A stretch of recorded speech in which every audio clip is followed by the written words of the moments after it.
Hola, ¿qué tal? Me reservaré el nombre en esta ocasión por cuestiones de seguridad, pero pueden decirme Beto, y la pesadilla en la que estuve viviendo se terminó para mí apenas el año pasado.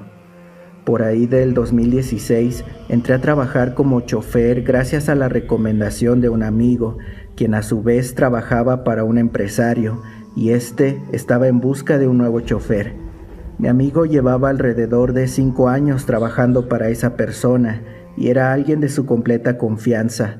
Por eso, cuando mi amigo me habló sobre el empleo, me hizo una advertencia.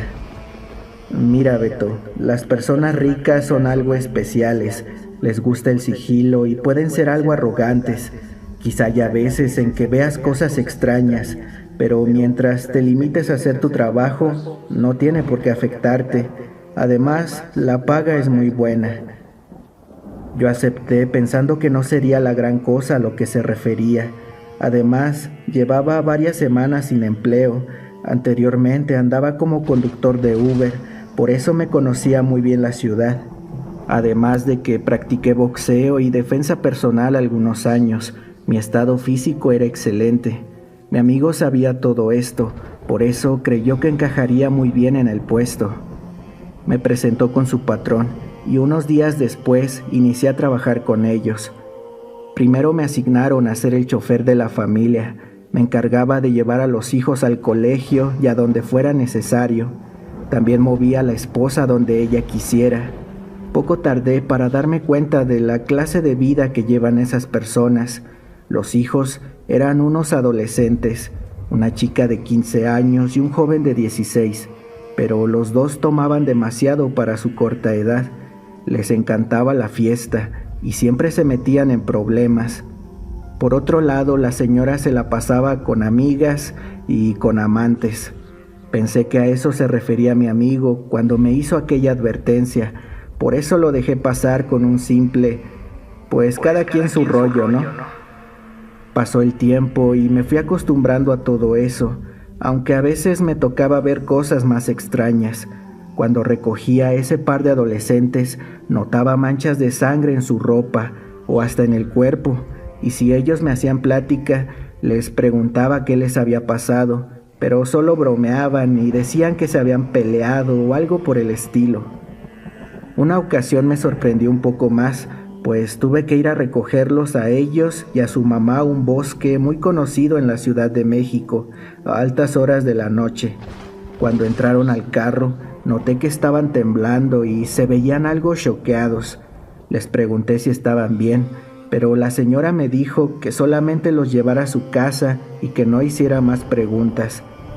Me daba la impresión de que les habían hecho algo, o tal vez ellos acababan de hacer o ver algo que los perturbó. Pero, ¿quién era yo para estarme entrometiendo?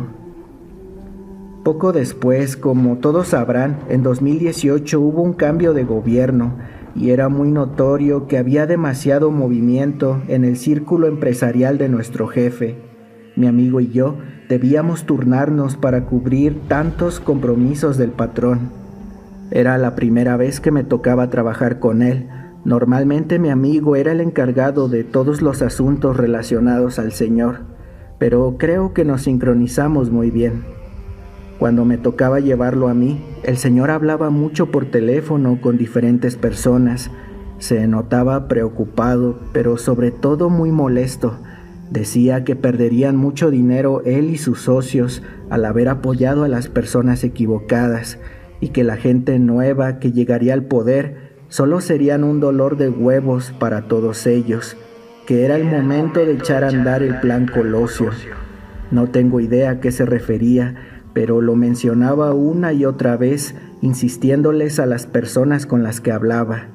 Yo no sé nada de política, por eso no tengo idea de cómo interpretar todo lo que escuché, pero sin duda que se podía sentir demasiada tensión.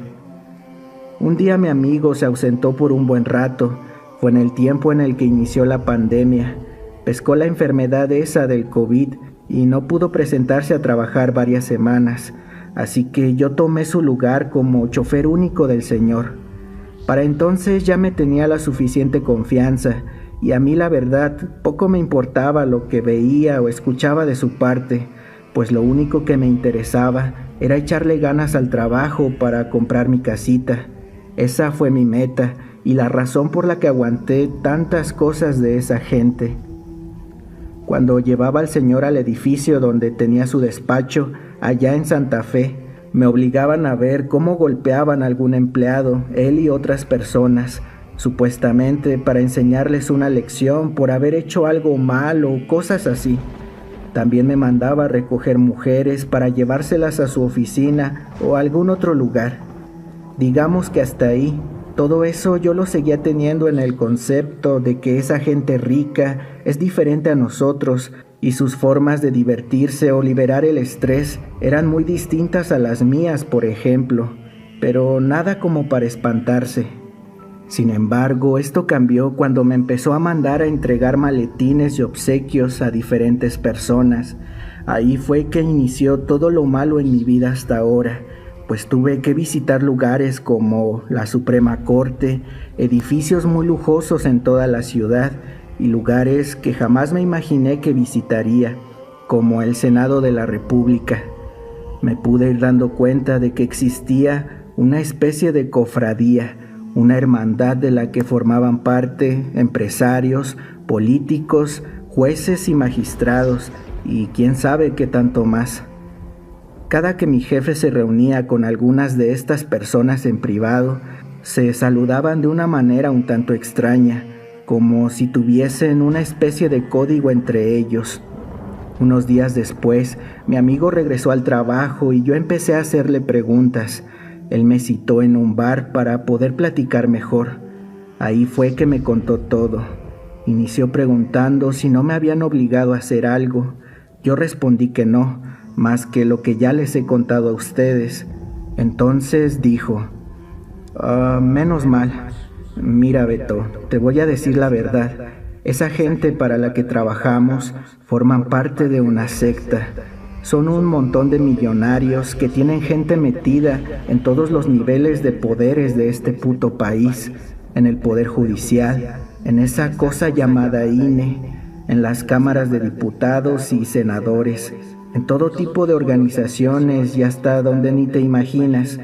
Te obligan a ver lo que hacen y después te obligan a que tú también lo hagas para que así te conviertas en su cómplice y no puedas hacer nada contra ellos. Pero eso solo lo hacen para divertirse, pues con tanto poder, ¿crees que les importe lo que personas como nosotros podamos hacerles? Pensé que estaba bromeando en un principio, pero luego de darme cuenta de que hablaba muy en serio, pasé a reclamarle por qué no me lo dijo antes de aceptar trabajar con ellos.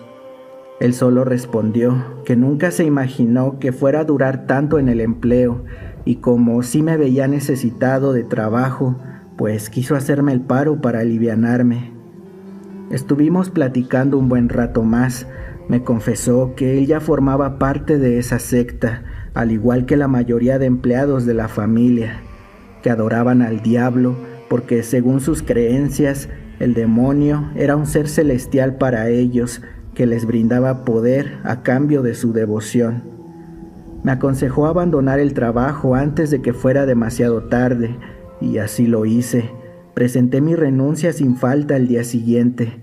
Pensé que todo estaba resuelto, que había logrado librarme de esa gente loca para siempre, pero no fue así.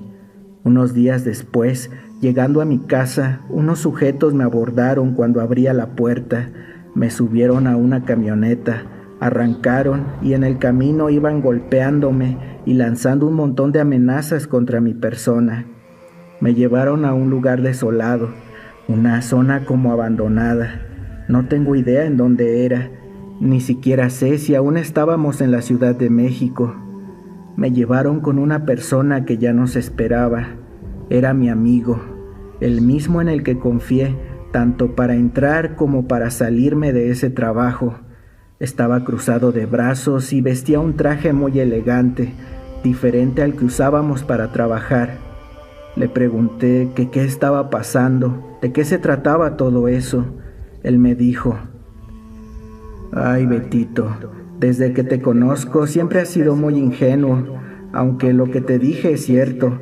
Pero lo que no te conté es que dentro de nuestra hermandad no puedes quedarte estancado, ya que si lo haces, ellos se deshacen de ti. Eso estuvo a punto de pasarme, ¿sabes? Pero ahora, gracias a ti, acaban de darme un buen ascenso. Yo no entendía nada, solo comprendía que era un mentiroso y me había engañado. Quería partirle la cara, pero los tipos de la camioneta no lo permitieron.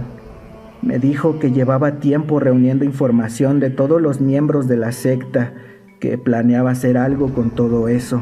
Y fue cuando vio en mí su gran oportunidad para ascender, pues el hijo de puta les dijo a sus jefes que yo los andaba investigando, que toda la información recabada que les dio era mía y que él me había descubierto antes de que yo pudiera hacer algo con todos esos datos.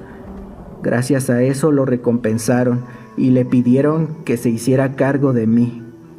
Me advirtió lo que me iba a pasar si no aceptaba trabajar para él, pues sus amigos jueces, a quienes él llamaba los grandes inquisidores, ya me tenían lista una celda para el resto de mi vida.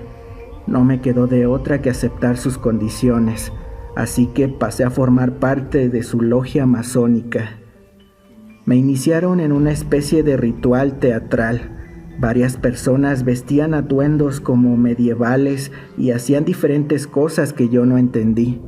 Se movían de un lado a otro. Luego todos los presentes debían votar para saber si me aceptaban o no. Mis antiguos jefes dijeron que no, obviamente, pero el resto me aceptó. A todo esto lo llamaban tenidas, y así me convertí en miembro. Realmente mi caso es uno de pocos. Normalmente solo se puede ingresar por recomendación o perteneciendo a esferas de poder muy importantes. Sin embargo, hay algunos miembros que, como yo, logran entrar porque ellos ven potencial para ir ascendiéndolos, para pulirlos como si fueran una joya. Supongo que mi amigo es un mejor ejemplo de eso. Él no era nada y ahora se había convertido en lo que ellos llamaban hermano mayor. Ahora tenía hombres y mujeres bajo su mando y más obligaciones dentro de la logia. Se apoyan entre todos incondicionalmente y destruyen a cualquiera que represente un peligro para ellos o para sus intereses. Creen en la inmortalidad, por eso es que con ayuda de algunos miembros que, según sé, eran dueños de cárceles por todo el país, realizaban sacrificios de criminales en las mismas prisiones. Obviamente todo esto era de manera secreta y se trataba de hacerlo solo con reos que ya no tenían esperanza de nada, aunque llegué a saber que también lo hicieron con otras personas y en otros lugares. Los grandes inquisidores, o sea, los señores jueces, se encargaban de protegerlos y de proteger sus intereses desde el poder judicial, pues les debían sus puestos a los grandes maestros masones. Por eso, sin importar qué, nadie estaba en verdadero riesgo de caer a la cárcel o de perder cualquier cosa. En todo el tiempo que pertenecía a la logia, llegué a saber de que habían rangos más elevados a un gran maestro masón, que era el más alto aquí en México. Sin embargo, estos se encontraban principalmente en los Estados Unidos y en Europa, y casi nadie tenía el honor de verlos. Mis obligaciones como tal eran servir como mediador entre el hermano mayor, mi amigo, y personas o grupos de poder. El trabajo sucio, por así decirlo. La verdad es que durante ese tiempo, ese güey nunca me trató mal. Al contrario, me daba la impresión de querer que ascendiéramos juntos. Por eso me permitió saber tantas cosas sobre ellos, aunque a mí la verdad solo me daban miedo. Cuando escuchas algo relacionado a sectas, lo primero que se te viene a la mente son personas mal de la cabeza o delincuentes, qué sé yo. Sin embargo, créanme que las verdaderas sectas están conformadas únicamente por gente preparada y del más alto estatus social. Justo eso es lo que los vuelve tan terroríficos. En estas logias hay todo tipo de personajes provenientes de todas las religiones, pues eso no importa, ya que se supone la prioridad es el libre pensamiento, Por ello es que muchos aceptan públicamente pertenecer a alguna otra religión, pero eso lo hacen para evitar ser relacionados con los masones y así permanecer en las sombras, desde donde mueven los hilos en la mayoría de asuntos de este país.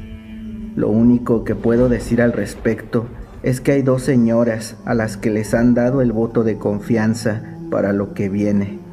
Una está en el Poder Judicial y la otra me parece que aún sigue en el Senado de la República. Estas mujeres son sus cartas fuertes y las eligieron en una tenida, ofreciéndolas al ángel caído Lucifer para recibir su ayuda. Por fortuna yo ya estoy fuera, esto debido a que no logré ascender del rango de un simple hermano, que es el primero. Cuando supe que se desharían de mí, escapé lo más lejos posible de ellos con la ayuda de algunas personas que no mencionaré, y desde hace varios meses he sentido que mi vida vuelve a la normalidad poco a poco. Supongo que mi amigo sigue con ellos y tal vez ya hasta volvió a ascender de rango, lo cual no me sorprendería, pues era alguien muy astuto, pero en el fondo creo que él lo único que quería era no estar solo con esa gente, por eso me tuvo a su lado como su amigo y casi su mano derecha, pero bueno, yo prefiero estar solo que mal acompañado. Antes de despedirme, quiero agradecerle al canal Historias de Terror por darme la oportunidad de contar mi experiencia y estaré pendiente a que la publiquen para darles siempre mi apoyo. Hasta luego y mucha suerte.